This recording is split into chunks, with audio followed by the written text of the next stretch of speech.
I interviewed my grandmother once for a school project about the war and her time in the war, and it didn't work when I pressed the record thing. So the thing I just had to make up this like bullshit afterwards, and I got like an F. I completely like it was really good, but then I didn't press record, so I got nothing. Wallace Arm backstage at Good Things 2019. Enter fucking Shikari, finally back in the country after what seems like an eternity, boys. Welcome, it's so good to have you here. I'm sorry for sweating you like this, but fuck, it's been so long. It has. It's 3 years, yeah. Yeah. Which feels a lot longer, but then nothing's really changed in a way, and it feels like we're at home again, so it's nice. Like the last time you were down here, obviously, you know, you're playing shows, fans are rocking up. This time around, you're playing shows, fans are rocking up, and it's just a little bit hotter nowadays. So essentially, that's the only difference between the last time you were here. Yeah, today's pretty out there. It's quite cool now, out of the sun, a bit of a light breeze. It's a bit of a difference to Melbourne, which, you know, goes through 4 seasons in one day. So, you know, at the start of the day, you're walking out of your hotel room, you're sweating your bollocks off, and then by the end of the day, you're freezing your tits off. So it's a really interesting thing to see how this is all changing. But one thing that, Raoul, we spoke about a couple of weeks back was you're a band who's becoming more climate conscious, and you want to do things that help the environment and become these people who are spokespeople for essentially fans looking up and wanting to change the world, essentially. That's right? Oh, I wouldn't say we're like spokespeople. I think we see our job to provide like fuel and to stoke the fire of people's like passions for Not fossil fuel. Not fossil fuel. Yeah. So yeah, I think that's what we do. But you know, we're sitting here in Australia. I'm drinking out of a plastic cup. We're fucking hypocrites, just like we all are in this current system. But yeah, like hopefully with the music. I know for us, it's certainly galvanised. It's alright, it's a bio cup. Yeah, there you go. It's biodegradable. Yeah. There you go. You're doing the right thing. Well, they big up the festival. Small little changes, Exactly. small little bits of progress. Yeah. That's the thing, like, over the time, like, people want to change their perceptions. They want to change and do what they're doing to make the world a better place, which is why you're obviously seeing a lot of musicians talking out about being vegans, vegetarians, things like that. The more they talk about it, the more fans get inclined to go, hold on, I want to do something too, like my idols, and jump on board. Do you feel like you've become that kind of person for people to look up to with the way that you're talking about the way that you're changing the world, boys? Yeah, well, I don't think we set out to like be people that wanted to change the world or anything, but Raoul's always written lyrics and been passionate about issues that really matter to him and matter to us as a band.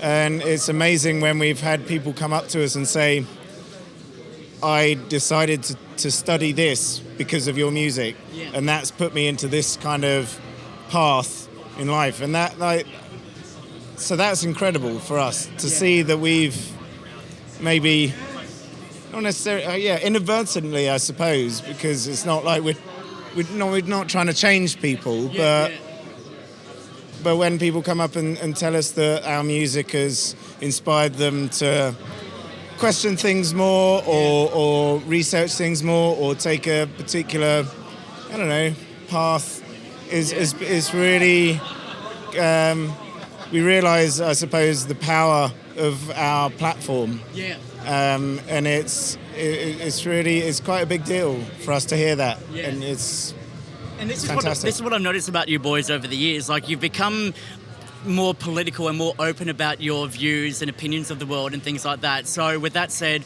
using this platform for good is a really beneficial thing, which I think a lot of bands want to do. But, you know, if I was to point out a couple of bands from the UK who are doing this, you guys are the top of mind for, you know, wanting to make that change and writing these lyrics that make people think, as opposed to, I'm just going to sing along word for word. You can actually read the lyrics and go, hold on, there's something important here that I need to follow up and chase up and, you know, possibly research myself and do something to change the world too, to follow suit. So it's a credit to you guys and what you're doing and how far you come from those early days to where you are now. Like, I don't have a hat. You've got a hat, so you can take it off for me. But, like, I take my hat off to you boys for being able to do that. It's such an incredible thing. Thank you. Like this. I take my hat off because Enter Shikari are doing amazing things. So if you guys keep doing what you're doing, like, who knows where you're going to be in 5 years' time, essentially, that kind of thing. Well, thank you very much. I don't take compliments well, so... Oh gosh, thank you. Someone saying something nice about me, smile and nod. Well, you're going to fucking absolutely... You're going to hate this next part because I'm going to compliment you on the latest album, The Spark, which is just an absolutely incredible piece of music. I recently lost my mother back in 2016 and was going through a really hard place, and I sought refuge in a lot of music to sort of get me through those times, and Ode to Lost Jigsaw Pieces was just something that hit me so bloody hard listening to what you went through, because I felt for you, man. I wanted to reach through the speaker and like give you a big hug and go, look, I'm going through something similar. I know what it's like. So the fact that you can put those thoughts on paper onto a song and have it like resonate so deep across the world, it's such a beautiful thing. And all of you boys together, like the song was great, but it wouldn't be anything without all of you contributing together to make it what it was. So congratulations. Well, Raoul's the kind of lyricist where he writes words and he can describe things that can sort of touch all of us, but us not realising that those were the words that we needed to say to explain how we were feeling. Like, it's great lyricist, Raoul. Well done, you're doing an amazing job of that. Thank you, guys. Now, heading into 2020, obviously the last single we heard from you guys is Stop the Clocks. It's a standalone single. The last album itself, you were going through a rough breakup, obviously the passing of your grandmother. When it comes to writing the new material that's coming out, where's your head at mentally now? Like, what's sort of going through your mind that you're thinking about putting on paper and turning into music with this next release?